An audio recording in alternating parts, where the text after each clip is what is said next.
आज सुनाज़रीन प्रोग्राम आज की बात के साथ मैं हूं इम्तियाज मीर। पाकिस्तान डेमोक्रेटिक मूवमेंट के लिए फैसला कुन मोड़ है। जिस तरह पीपल्स पार्टी का एक मौकिफ रहा है और हमेशा मौकिफ रहा है, एक जमहूरी आईनी तरीके से इस गवर्नमेंट को घर भेजा जाए, जिस तरह आईन कहता है, और असेंबली के अंदर रहकर इस गवर्नमेंट को घर भेजा जाए, यही आईनी तरीका है, यही जमहूरी तरीका है। जिस तरह आसिफ अली जरदारी साहब ने सेनेट के अंदर शिकस्त दी, सेनेट चेयरमैन का जिस तरह इलेक्शन हुआ आपके सामने है, उसको चैलेंज करने जा रहे हैं। अगर वो 7 वोट मुस्तरद नहीं होते तो शिकस्त आती, और उसी वजह से यह जीत भी हुई है।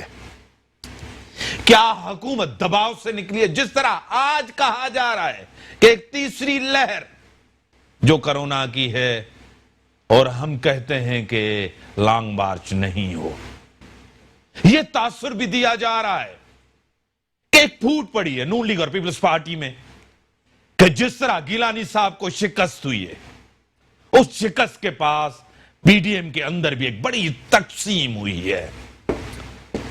लेकिन पीपल्स पार्टी बार बार कह रही है कि लॉन्ग मार्च के अंदर प्रेशर डालकर अगर यह हुकूमत गई तो एक तासुर दिया जाएगा, हमेशा यह होता रहेगा, कोई भी होगा, एक लॉन्ग मार्च लेकर हुकूमत को घर भेजा जाएगा। आसिफ अली जरदारी साहब, मोहतरम जनाब आसिफ अली जरदारी साहब की सियासत यही रही है कि जमहूरी तरीके से हुकूमत जाए, अवाम के अंदर इस हुकूमत की, तहरीक इंसाफ हुकूमत की, इनकी क्रेडिबिलिटी, इनकी परफॉर्मेंस, इनकी कारकर्दगी, महंगाई, बेरोजगारी अपने उरूज पर है। कोई एक भी ऐसा काम नहीं है जो इस गवर्नमेंट ने अवाम के लिए कोई बेहतरी लाई हो, और अवाम के अंदर तासुर, जो बातें, जो दावे इस गवर्नमेंट ने किए थे, कोई एक भी पूरा नहीं किया। उसी को पर अपने स्टूडियो में दावत दी है मोहतरम जनाब सदा निजाकत, रहनुमाए पाकिस्तान पीपल्स पार्टी। मैं आपको वेलकम करता हूं अपने शो में। सर, एक तासुर दिया जा रहा है कि एक बड़ी सियासी शिकस्त आई है पीडीएम की क़यादत को, और अब इनमें फूट पड़ चुकी है, कमजोर हो चुके हैं, शिकस्त आई है, क्या कहेंगे सर? देखिए, सबसे पहले इम्तियाज मैं आपको एक चीज़ क्लियर कर दूं कि जो आपने रिजेक्ट वोट की बात की कि 7 वोट रिजेक्ट हुए सेनेट के अंदर, वो वोट रिजेक्ट नहीं है। अभी मेरे ख्याल में सारे ओपिनियन देख लें जितने पाकिस्तान के माहिर कानून हैं और जो साबिक इलेक्शन कमीशन के चेयरमैन थे उनका वर्जन देख लें, बाकी तमाम पॉलिटिकल फोर्सेस के जो एनालिस्ट हैं उनका वर्जन देख लें, वो सारे कह रहे हैं कि ये रिजेक्ट वोट नहीं है, बल्कि गिलानी साहब के नाम के ऊपर वोट है। लेकिन हमें पता है कि ज़ाहिर जिन फोर्सेस के प्रेशर की बुनियाद के ऊपर इलेक्शन कमीशन ने उन वोटों को रिजेक्ट किया। अनफॉर्चुनेटली ये इलेक्शन कमीशन था जिसकी वजह से, वरना तो सेनेट में पाकिस्तान पीपल्स पार्टी के जो यूसुफ रजा गिलानी साहब थे, जो कैंडिडेट थे पीडीएम के, वो 49 वोट लेके इस वक्त सेनेट के चेयरमैन होते। और मैं आपको बिल्कुल इंश्योर कर रहा हूं कि बहुत जल्दी इंशाल्लाह यूसुफ रजा गिलानी पाकिस्तान में सेनेट के चेयरमैन होंगे। जहां तक आपने बात की, मेरा नहीं ख्याल कि पीडीएम के किसी तरह से कोई इख्तलाफात हों। देखें, कोई भी चीज़, ज़ाहिर है पाकिस्तान की जो 11 पॉलिटिकल पार्टीज हैं, वो एक नजरिया, एक सोच या एक उनका व्यू पॉइंट कभी हो ही नहीं सकता, इसलिए कि मुख्तलिफ पॉलिटिकल पार्टी, मुख्तलिफ नजरियात, मुख्तलिफ सोचों की पॉलिटिकल पार्टीज मिलके पीडीएम बना है। अपनी अपनी राय में इख्तलाफ जरूर हो सकते हैं, लेकिन ये अब मैं आपको इंश्योर कर रहा हूं कि इस बददियानत हुकूमत के खिलाफ, इस सिलेक्टेड हुकूमत के खिलाफ, इस पाकिस्तान की नायल हुकूमत के खिलाफ पूरे पीडीएम की 11 जमातें मुत्तहिद हैं। और इंशाल्लाह आपको बिल्कुल मैं आपको इंश्योर करवाऊं कि जो पीडीएम का फैसला होगा, पाकिस्तान पीपल्स पार्टी के चेयरमैन बिलावल भुट्टो जरदारी और पाकिस्तान पीपल्स पार्टी पार्लियामेंटेरियन के प्रेसिडेंट आसिफ अली जरदारी साहब और पूरी पीपल्स पार्टी दामे दर में सुख ने इंशाल्लाह पीडीएम के फैसलों के साथ खड़ी होगी। और मैं एक ब्रेक का टाइम कर लूं, आजान की ब्रेक है, आजान की ब्रेक के बाद फिर आते हैं आपकी तरफ इस डिस्कशन में। ब्रेक का टाइम होगा, ब्रेक के बाद आते हैं।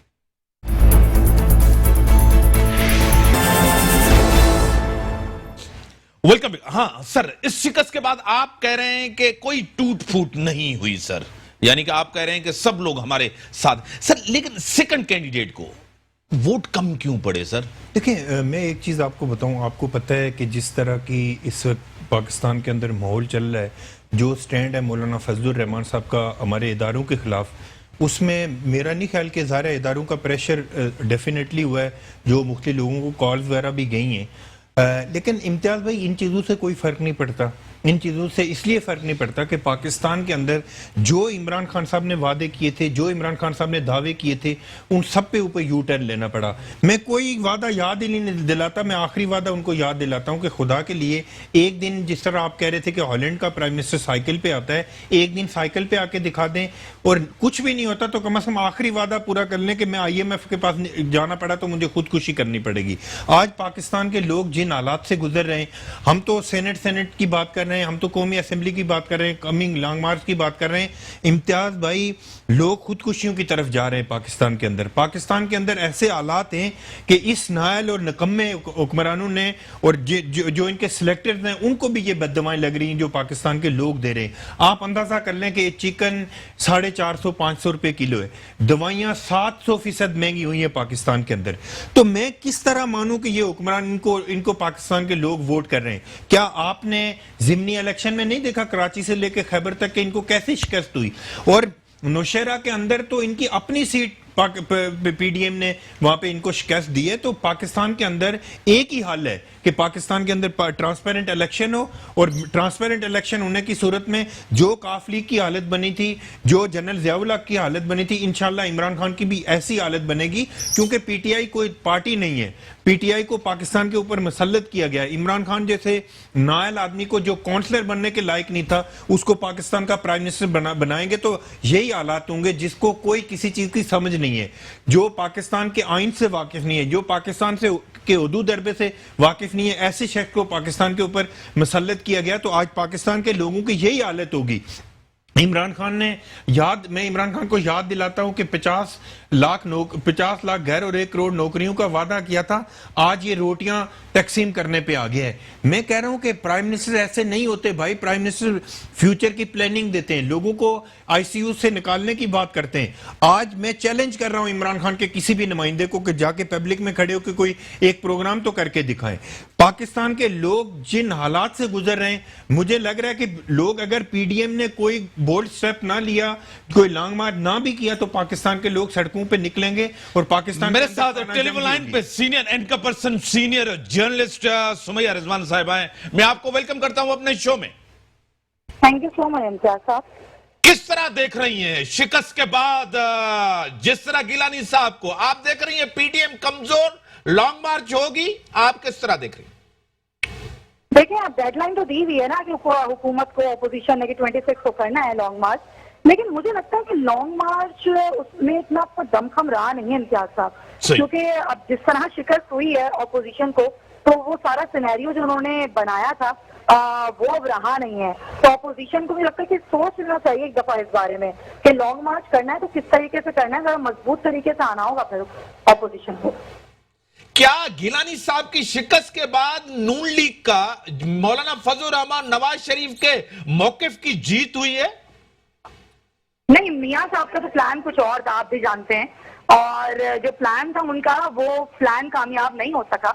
और वो चाह रहे थे ऐसा कि गिलानी साहब जीत जाते। लेकिन जाहिर है, आपको पता है कि मामलात अलग हो जाते हैं जब जाहिर सीक्रेट वोटिंग होती है। प्लान जो था वो कामयाब नहीं रहा है, लेकिन जो बयानिया था वो तो अपनी आप मौत अपने आप ही मर चुका है। और वो सोचना होगा मियां साहब को कि अब उन्होंने किस तरीके से अपनी चीजों को आगे लेकर चलना है। क्या इस्तीफाओं के बगैर लॉन्ग मार्च का असर होगा, इफेक्टिव होगा सुमैया साहिबा? लॉन्ग मार्च पहले तो उस तरह से कर पाए अपोजिशन, क्योंकि लॉन्ग मार्च की सिर्फ डेट देना काफी नहीं। फिर मौलाना साहब ने अपने लोग लेकर आने, तो फिर लॉन्ग मार्च का क्या फायदा? नून लीग किस तरह मुनज़्ज़म होगी? पीपुल्स पार्टी क्या करेगी? आया पीपुल्स पार्टी लॉन्ग मार्च में उस तरह हमें इफेक्टिव नजर आएगी? ये एक बहुत बड़ा सवाल है। अगर पीपुल्स पार्टी इफेक्टिव नजर आएगी और नून लीग भी उस तरह से काम करेगी तो ही कुछ हो सकता है, वरना ये तो फिर कुछ अरसे बाद खत्म ही हो जाना है। हुकूमत दबाव से निकल आई है इस जीत के बाद, आपको लग रहा है? बिल्कुल बिल्कुल प्रेशर रिलीज हुआ है हुकूमत का, काफी प्रेशर था हुकूमत के ऊपर और अब वो प्रेशर रिलीज हुआ है। मुझे लगता है कि हुकूमत को अब असल जो प्रेशर है ना इम्तियाज साहब, वो है महंगाई का। अगर वजीर आजम ने इस बढ़ती हुई महंगाई को कंट्रोल नहीं किया ना, तो सबसे ज्यादा प्रेशर उनका इसका ही आना है, अपोजिशन का कोई प्रेशर नहीं आना उनका। सुमैया साहबा, पीपल्स पार्टी को कहां देख रही हैं? सिंध में उनकी गवर्नमेंट है, इन हाउस तब्दीली चाह रहे थे, तहरीक अदम एतमाद की तरफ पीपल्स पार्टी जाएगी या मौलाना साहब और मियां साहब के बयानिए की तरफ जाएगी? नहीं नहीं नहीं, ये तो बिल्कुल नहीं होगा कि पीपल्स पार्टी उस बयानी की तरफ जाए। हाँ, तहरीक अदम एतमाद पर जरूर सोचेगी पीपल्स पार्टी, क्योंकि वाहिद ऑप्शन है गो कि चेयरमैन सेनेट हो गया है हुकूमत का, लेकिन जाहिर आप जानते हैं कि अकलियत में तो जाहिर हुकूमत ही है, अपोजिशन की अक्सरियत में है, तो बहुत कुछ अभी भी हाथ में है पीपल्स पार्टी के। आई डोंट थिंक सो कि पीपल्स पार्टी जो है वो नून लीग के या JUI के बयानी के साथ जाएगी। सही। और अब पीपल्स पार्टी इतनी बड़ी कुर्बानी देगी, इस्तीफा भी दे, सिंध गवर्नमेंट के ऊपर भी कंप्रोमाइज करे? नहीं नहीं, ऐसा तो नहीं होगा ना इम्तियाज साहब, ऐसा क्यों करेगी सिंध हुकूमत की कुर्बानी दे पीपल्स पार्टी? अगर यही सब कुछ करना होता तो पहले इस्तीफे आने थे ना, सबसे पहले इस्तीफे आते, लेकिन ऐसा नहीं हुआ। पीपल्स पार्टी कभी भी अपनी सिंध हुकूमत की कुर्बानी नहीं देगी, ये हो ही नहीं सकता। मरियम नवाज की किस्मत का क्या फैसला होगा? आप दोबारा जेल में देख रही हैं या जमानत पे ही रहेंगी? मरियम साहिबा बहुत कुछ करना चाहती हैं और वो कर नहीं पा रही। जाहिर है उनकी जो एक कोशिश है, जद्दोजहद है, वो तो चल रही है, लेकिन अगर वो बाहर चली गई ना, जेल के अंदर तो खैर जाना ही है उन्होंने, लेकिन अगर वो बाहर चली गई ना तो सिनेरियो नून लीग का बहुत डिफरेंट होने वाला है, फिर नून लीग कहीं नजर नहीं आएगी हमें। नहीं आएगी। बड़ी मेहरबानी सुमैया रिजवान साहबा, सीनियर इनका पर्सन, सीनियर जर्नलिस्ट मेरे साथ थी। सर, गेम पूरी पीपल्स पार्टी के हाथ में, अब भी सियासत जो है ना पीपल्स पार्टी के हाथ है, किस तरफ जाएगी वही। एक चीज मैं बिल्कुल इनकी बात को एग्री करता हूं कि जो किसी का बहुत ही ज्यादा एग्रेसिव नैरेटिव अगर पाकिस्तान में कोई बिल्ड करना चाह रहा है, चाहे कोई भी सियासी जमात है, PDM की कोई सियासी जमात है, देखें सियासी तदब्बर का मुजाहरा करना पड़ता है। आपको याद होगा कि आसिफ अली जरदारी साहब पाकिस्तान के वाहिद पॉलिटिकल लीडर हैं कि जिन्होंने अपनी जो रिकन्सिलिएशन की जो पॉलिसी है वो कोई एक गवर्नमेंट चलाने के लिए नहीं थी, बल्कि रिकन्सिलिएशन की पॉलिसी पाकिस्तान पीपल्स पार्टी का एक हिस्सा है। हम ये समझते हैं कि पाकिस्तान पीपल्स पार्टी ने इस डेमोक्रेटिक सिस्टम को आगे चलाने के लिए बहुत कुर्बानियां दी हैं, बहुत जद्दोजहद की है। जितनी कुर्बानियां पाकिस्तान पीपल्स पार्टी ने दी हैं शायद ही दुनिया के अंदर किसी पॉलिटिकल पार्टी ने दी हैं। अब हम इस सारी कुर्बानियों के नतीजे में जो पाकिस्तान के अंदर डेमोक्रेटिक सिस्टम चल रहा है, जैसा तैसा चल रहा है, हम किसी सूरत नहीं चाहेंगे कि पाकिस्तान के अंदर ये पॉलिटिकल सिस्टम भी डिरेल हो और किसी कोई अनडेमोक्रेटिक फोर्स आके। मेरे साथ टेलीफोन लाइन पे सीनियर रहनुमा GDA तहरीक PMLF के भी सीनियर रहनुमा सरदार रहीम साहब हैं। सर, मैं आपको वेलकम करता हूं अपने शो में। जी मीर साहब, अस्सलाम वालेकुम, शुक्रिया। सर, जिस तरह हमारी आपकी डिस्कशन थी, तो दोनों तरफ से, चाहे हुकूमत हो चाहे अपोजिशन हो, हर हरबा इस्तेमाल करके, हर मीन्स इस्तेमाल कर रहे हैं दोनों तरफ। आखिर जीत हो गई, जिस तरह गवर्नमेंट ने चाहा, चाहे वोट मुस्तरद हुए जिस तरह हुए। क्या लग रहा है PDM का फ्यूचर किस तरह लग रहा है? लॉन्ग मार्च करने जा रहे हैं सरदार साहब? देखें, मैं अगर इसको जरा इस तरह से लूं कि जो हुकूमत वाली साइड है उनको सिर्फ अपने आप से खतरा है, कोई और दूसरों से खतरा नहीं है। सही। लेकिन PDM को जो है वो जो जमाते हैं वो एक दूसरे से उनको खतरा है, और वो PDM में अब वो वाली यकसानियत नजर नहीं आती जो पहले शुरू में थी, और अपने अपने मफादात हैं वो बिल्कुल सामने आ गए हैं। और इसी वजह से हमारा ये ख्याल है कि इनका धरना वरना नहीं होगा और ये कोरोना का कोई बहाना करके ये सब जो है पोस्टपोन कर देंगे। तो हमें सोचना चाहिए, पाकिस्तान के मफाद का सोचना चाहिए। ये डिस्टेबलाइज अगर हम सिस्टम को रखेंगे तो पाकिस्तान तो जो है वो तरक्की नहीं कर सकता, और आज अगर इनकी हुकूमत है कल दूसरों की भी हुकूमत हो सकती है, और जो लोग डिस्टेबलाइज करेंगे तो जब वो हुकूमत में आएंगे तो उनके लिए अभी प्रॉब्लम्स वैसी ही होंगी। तो हमारा तो मशवरा ये है कि पाकिस्तान को सब मिलके स्टेबलाइज करें। बैरूनी ताकतें जो है पाकिस्तान को कमजोर करना चाहती हैं, उसका ये स्कीम का हिस्सा न बने। सर, आपने तो एतमाद किया प्राइम मिनिस्टर के ऊपर, क्या आपको लग रहा है कि अब अवाम को कुछ रिलीफ मिले? महंगाई, बेरोजगारी, इस तरफ उनकी भी सोच हो? बिल्कुल आपने सही फरमाया। देखें, वो रिलीफ लोगों को जब उस वक्त मिल सकता है जब गवर्नमेंट स्टेबल हो, लेकिन अगर गवर्नमेंट को यही डर लगा रहे कि आज ये हो जाएगा कल ये हो जाएगा, तो जाहिर है कि गवर्नमेंट की पॉलिसीज जो है उस तरह से नहीं बन सकती जो कि आवाम तक वो रिलीफ जो है पहुंचा सके। तो ये सारी चीजें एक कॉम्पोजिट तरीके से इसको देखना चाहिए। ये मतलब बिट्स एंड पीसेस में नहीं देखना चाहिए, इसको जो है मजमूई तौर पर देखना चाहिए।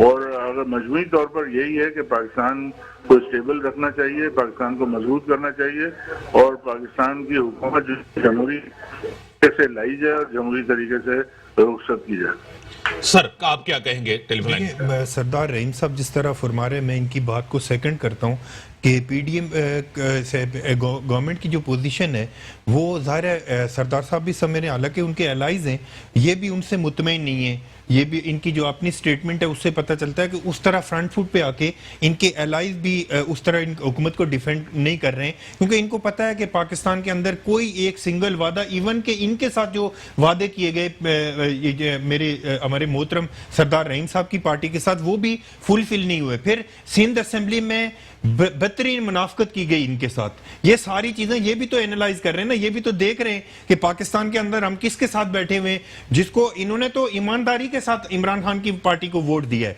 लेकिन सिंध असेंबली के साथ, सिंध असेंबली में इन दोस्तों के साथ क्या हुआ है ये भी इनको पता है। और ये इनकी बातों से मुकम्मल तौर पर यह चीज आया होती है कि इमरान खान की हुकूमत से ये लोग सेटिस्फाइड नहीं है। और हम इनको, मैं ऑनर इनको दावत देता हूं कि पाकिस्तान के अंदर एक्चुअल पॉलिटिकल सिस्टम लाने के लिए, बेरोजगारी महंगाई खत्म करने के लिए इनको इमरान खान की हुकूमत छोड़ के चाहे पीडीएम का हिस्सा बने या ना बने, लेकिन कम से कम इन्होंने अगर अवाम के पास जाना है तो इनको इस हुकूमत से बाहर आना होगा और यह मुतालबा करना होगा कि इमरान खान अपने किए हुए वादे पूरे करे। हाँ सर, वादे पूरे करे, क्या कहेंगे सर? नहीं, देखें, हम तो पाकिस्तान के मफाद की सियासत करते हैं ना, हम मतलब लॉन्ग टर्म व्यू लेते हैं चीजों का, हम शॉर्ट टर्म नहीं लेते हैं। हम अपने जाती मफादात के लिए सियासत नहीं करते हैं। पाकिस्तान का मफाद इसी में है कि यहाँ चोरी खत्म हो, ये करप्शन खत्म हो। और जो इमरान खान वादा करके आया था कि उसको तो अभी पूरा नहीं हुआ, लेकिन हमें ये भी मालूम है कि कोई चोर जो है वो उसको सजा नहीं हुई।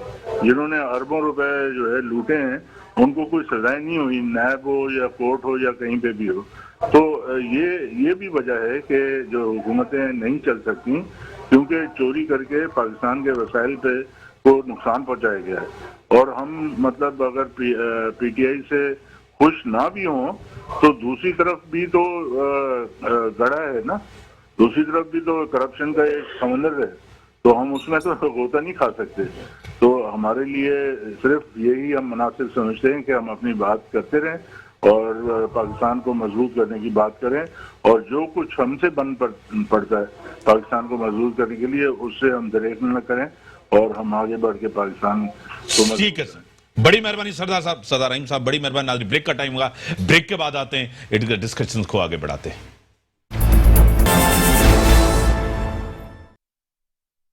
वेलकम बैक नाज़रीन। मुल्क के अंदर जिस तरह का मुआशी सियासी इस्तेहकाम नहीं, जिम्मेदार पीटीआई गवर्नमेंट है, वजीर आजम इमरान खान जिम्मेदार है।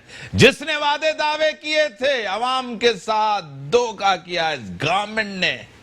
और मेरे साथ टेलीफोन लाइन पे हैं मेहताब अकबर राशिदी साहिबा, अदीब हैं, दानिश्वर हैं, राइटर हैं, लेखक हैं, एमपीए रह चुकी हैं। मैडम, मैं आपको वेलकम करता हूं अपने शो में।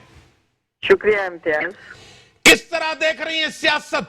3 साल से ये गवर्नमेंट है, तब्दीली के नाम पर इस गवर्नमेंट ने तबाही कर दी मुल्क के अंदर, क्या कहेंगी? ये आपका ख्याल है ना, दूसरों से मुल्क की सूरत हाल आपके सामने, मैं क्या करूं, मैं कहां जाऊं? अगर ऐसे रिमार्क्स न दूं, ऐसा तज्जिया न करूं तो कहां जाऊंगा? नहीं, बात ये है कि पता नहीं, मुझे तो ऐसे लग रहा है कि हम कोई नई चीज नहीं, हर आदमी जो है वो इसी तरह वादे वही लेके आ रहा है। सही। जो 2 बड़ी पार्टियां जो इस वक्त सेनेट की इलेक्शन में अपनी यूं समझ लीजिए दंगल उन्होंने शुरू किया हुआ है। अभी भी मार्च और अप्रैल मार्च सब चीजें हो रही हैं। अवाम तो एक तमाशा है, उसमें कोई तब्दीली की बात करे या कोई अपनी चालाकी की बात करे, कोई किसी के भारी होने की बात करे, सबके सब एक ही उसमें बैठे हुए हैं, एक ही पलड़े में सारे के सारे। इसमें हम कोई डिस्टिंक्शन इसलिए नहीं कर सकते। खैर, इसके लिए, इस हुकूमत के लिए तो ये बोला जाएगा कि लोगों की बहुत ज्यादा तवक्कुआत थी उनसे, क्योंकि उन्होंने सिस्टम की तब्दीली की बात की थी। सही। लेकिन हमें कोई भी चीज सिस्टम में कहीं भी कुछ भी बदलता हुआ नजर नहीं आ रहा। ऑन द कॉन्ट्ररी, अब जो भी जिसका भी किया हुआ है भुगत तो अवाम रहे हैं, और उसमें भी आपको कहीं भी रिलीफ नहीं नजर आ रहा है। सही। एक आम आदमी की जिंदगी मुश्किल होती जा रही है, मुतवस्सित तबका कहीं गायब हो गया है, बड़ा जो तबके जो अफोर्ड करने वाले हैं वो भी मुश्किल में हैं, उनको भी अभी चुटकियां पड़ना शुरू हो गई हैं। तो बात यह है कि हमारे जैसे मुल्क जो जमहूरियत पर अपनी जान फिदा कर रहे हैं, और सालों से जमहूरियत के हुस्न की बातें हो रही हैं, और जमहूरियत ही हमारी आखिरी उम्मीद है, उस जमहूरियत में 15-15 साल हुकूमत करने वाले कंटिन्यूअस, सिंधा आप हाल देख लीजिए, एक पार्टी है, सब कुछ उसके पास है, और आप सिंधा और बड़े शहर कराची का, और उसके बाद बाकी छोटे छोटे गाँवों के तो जिक्र ही क्या है। तो बताइए कि आदमी किस चीज का रोना रोए। और जो तब्दीली की बात है, क्योंकि जो जिसके पास अख्तियार है, सवाल उसी से होता है। तो आप जो सवाल कर रहे हैं वो आप सही कर रहे हैं कि जब जो तब्दीली की बात थी वो तो तब्दीली कुछ और ही निकल आई है, जो तबाही की तरफ ही आम आदमी को लेके जा रही है। उसका खजीना, खाना पीना हराम हो चुका है। मुझे नहीं समझ में आता चीजें सब किस तरह और किस ढंग से ठीक होंगी, लेकिन इस वक्त सूरत हाल बहुत ही दगर हुआ है। इलेक्शन आपने देखा, ऑपोजिशन के ऊपर इल्जाम लग रहा था खरीदो फरोख्त का, गवर्नमेंट ने भी तो वही कुछ किया जो इल्जाम दूसरों के ऊपर लगा रहे थे। यानी कि गवर्नमेंट के साथ है तो वो ईमानदार है, अगर दूसरों के साथ है तो वो करप्ट है। नहीं तो वही तो है, समाज में सब नंगे हैं भाई। तो आप किसकी बात करेंगे? जो जिसको चीज सूट करती है, यही ऑपोजिशन जो डेमोन्स्ट्रेट कर रही है, जो सबसे ज्यादा चीख रही है। अगर फैसला उसके हक में आता है तो वो तो सही है, लेकिन अगर फैसला किसी दूसरे के हक में आता है तो शोर मच जाता है। तो बात यह है कि आपका पूरा सिस्टम को किसी पर एतबार नहीं, और साख जो है जिसे अंग्रेजी में क्रेडिबिलिटी कहते हैं, किसी भी इदारे की क्रेडिबिलिटी नहीं बन रही है।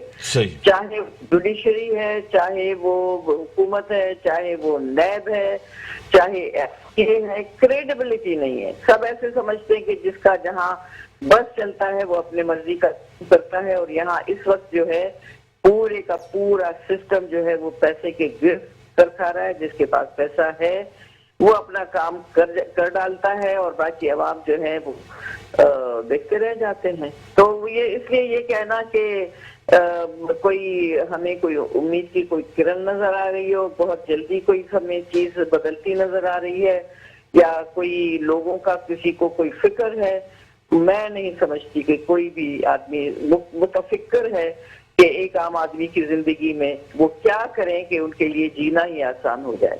बड़ी मेहरबानी मोहतरमा महताब अकबर राशिदी साहिबादी दानेश्वर में। सर, कोई उम्मीद की किरण नहीं है, इस गवर्नमेंट में तवक्कुआत नहीं की जाती जिस तरह महताब अकबर राशिदी साहिबा ने कहा। देखिए, राशिदी साहिबा ने जो बात की, मैं इनको थोड़ा सा करेक्ट कर दूं, या इनकी इंफॉर्मेशन के लिए बात करना चाह रहा हूं कि इनको याद होगा कि जब पाकिस्तान पीपल्स पार्टी की गवर्नमेंट थी, तो ये अगर मिडिल क्लास और लोअर मिडिल क्लास तबके की बात कर रही हैं, ये तनख्वाहदार तबके की अगर बात कर रही हैं, तो इनको मैं याद करवाता हूं कि पाकिस्तान पीपल्स पार्टी की गवर्नमेंट ने 100% उनकी तनख्वाहों में इजाफा किया था। हमारी लॉ एनफोर्समेंट एजेंसीज समेत पाकिस्तान के चारों सूबे, गिलगित बल्तिस्तान, फाटा और आज़ाद कश्मीर के मुलाजमीन को 100% तनख्वाहों में इजाफा किया था। अगर उस दौरान कोई महंगाई का असर था भी तो उसमें उनको रिलीफ भी दिया गया था।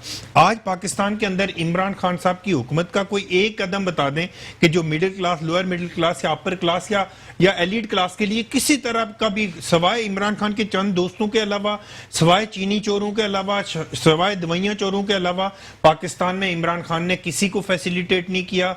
और ये जो चोर की रेट इमरान खान ने लगाई थी, जहांगीर तरीन की जो चीनी कमीशन की रिपोर्ट आई है उस पर कोई एक्शन नहीं हुआ। मैं उस पॉइंट स्कोरिंग में नहीं जाना चाह रहा, मैं दुखते दिल के साथ ये कहना चाह रहा हूं कि पाकिस्तान के अंदर जो आम गरीब तबका का पिसा है, जो मिडिल क्लास और लोअर मिडिल क्लास की, जो अगर आप जाके इम्तियाज भाई आप सड़कों पे लोगों को मिलें, हम तो जो लोगों से जाके मिलते हैं, लोगों से बात करते हैं, जो उनकी हालत है, मैं ये समझ रहा हूं कि अगर पाकिस्तान के अंदर इस हुकूमत का खात्मा नहीं होता है तो लोग सिविल नाफरमानी की तरफ आएंगे और पाकिस्तान के अंदर खाना जंगी के खतरात भी हैं, क्योंकि पाकिस्तान के अंदर जिस तरह लोग अपनी महंगाई के ऊपर लोग जिस तरह रो पीट रहे हैं, जिस तरह चीखो पकार हमें नजर आ रही है, ये अगर पीडीएम अगर किसी तरह की फ्लेक्सिबिलिटी का मुजाहरा करती भी है तो पाकिस्तान के लोग एज खुद निकलेंगे और पाकिस्तान के तमाम सिस्टम पाकिस्तान का डीरेल हो जाएगा, फिर कोई कुछ नहीं बचेगा। उससे पहले मैं पाकिस्तान के इदारों से भी रिक्वेस्ट करना चाहता हूं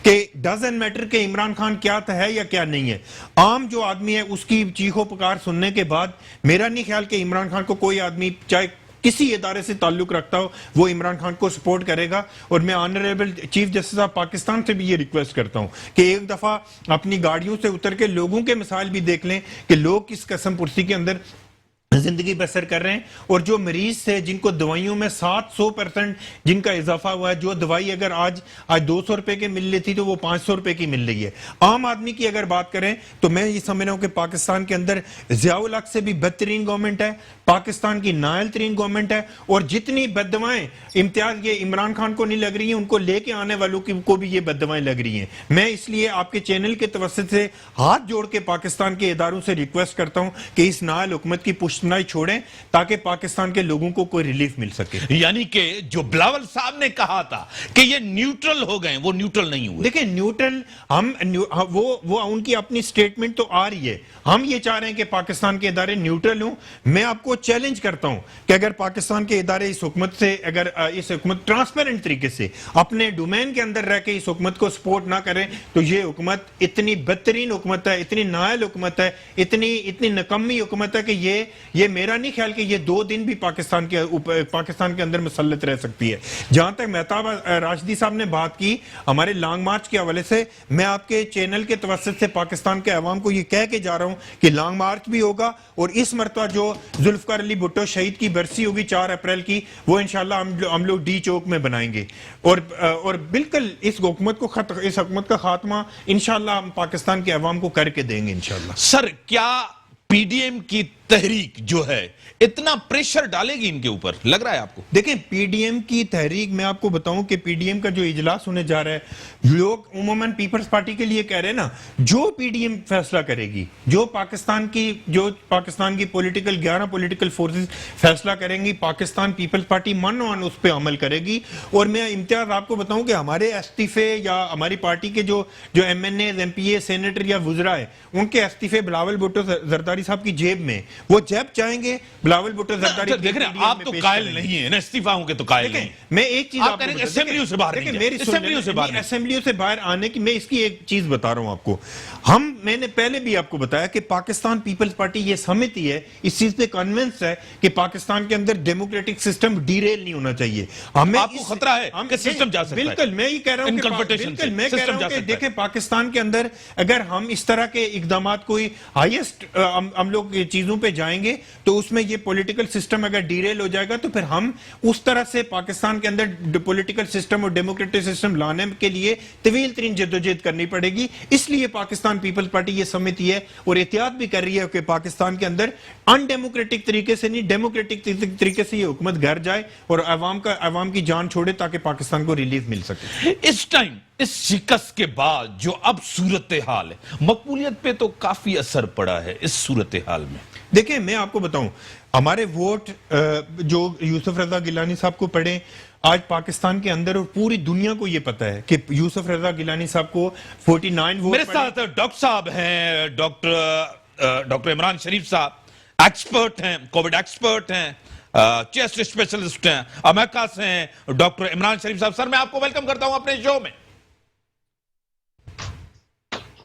डॉक्टर साहब आपको आवाज आ रही है?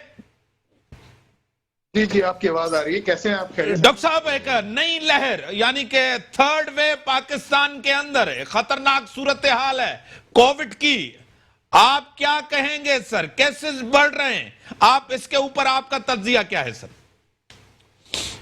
देखें ये प्रॉब्लम तो हमें हो कि अगर हमने इसको प्रॉपरली इस इश्यू को फाइट नहीं किया, इस इश्यू को एड्रेस नहीं किया, जिसमें सही एक तो सोशल डिस्टेंसिंग, फेस मास्क और सबसे इम्पोर्टेंट चीज है मास वैक्सीनेशन, कि हमने पाकिस्तान में जितने भी लोग हैं एटलीस्ट 70 to 75% जो पाकिस्तान की पॉपुलेशन है, समझ लें 220 मिलियन है, तो कम से कम 150 मिलियन पॉपुलेशन को तो वैक्सीनेट करना ही होगा। और हमारे पास वैक्सीन अवेलेबल है चाइना से। चाइना 2 डिफरेंट टाइप की वैक्सीन बना रहा है। उसके अलावा WHO का प्रोग्राम है जिसको कोवैक्स कहते हैं, वो भी काफी वैक्सीन सप्लाई करेगा। तो ये इस चीज के ऊपर पाकिस्तान गवर्नमेंट को काफी काम करना चाहिए कि जितनी जल्दी लोगों को वैक्सीनेट कर सकें, और स्पेशली पहले आप एल्डरली जो हमारे हैं उनको वैक्सीनेट करें, और जिन लोगों को बहुत हेल्थ प्रॉब्लम है, जैसे हार्ट डिजीज है, किडनी प्रॉब्लम है, डायबिटीज है, हाइपरटेंशन है, ओबेसिटी है, उन लोगों को वैक्सीनेट करें, और उससे हम इस थर्ड वेव को अवॉइड कर सकते हैं। सही। डॉक्टर साहब, आप रिसेंटली पाकिस्तान को विजिट करके गए, आपका क्या अपना एक्सपीरियंस क्या कह रहा है सर?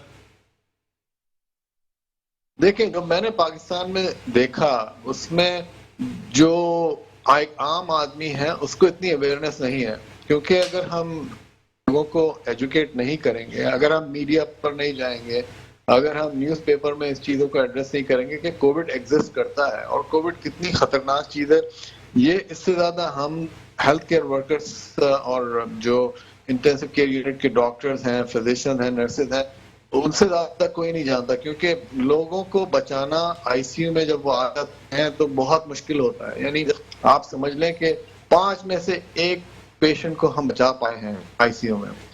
तो हमें बहुत काम करना है इसके ऊपर एजुकेशन के लिए, कि लोगों को ये बात समझ आए कि ये वाकई में एक बहुत ही खतरनाक, बहुत ही डेडली डिजीज है, और अगर ये आपको लग जाती है और अगर आप सीवियर केस में चले जाते हैं तो आपके बचने का चांस बहुत कम रह जाता है। और वहां पर भी जब मैं पाकिस्तान में था तो मैं जितने भी आपके मीडिया चैनल, जितने भी मीडिया चैनल थे जिस पर मैं जा सकता था, सही वहां सर। पर मैंने इंटरव्यू दिया और लोगों को अवेयरनेस फैलाने की कोशिश की, और इसमें मैंने यही सजेस्ट किया कि हेल्थ केयर वर्कर, अपने डॉक्टर्स और जो लोकल पॉलिटिशियन है वो सर, आराम से बात करें, टाइम बातचीत करें। लिमिटेड है सर, टाइम लिमिटेड है, दूसरे प्रोग्राम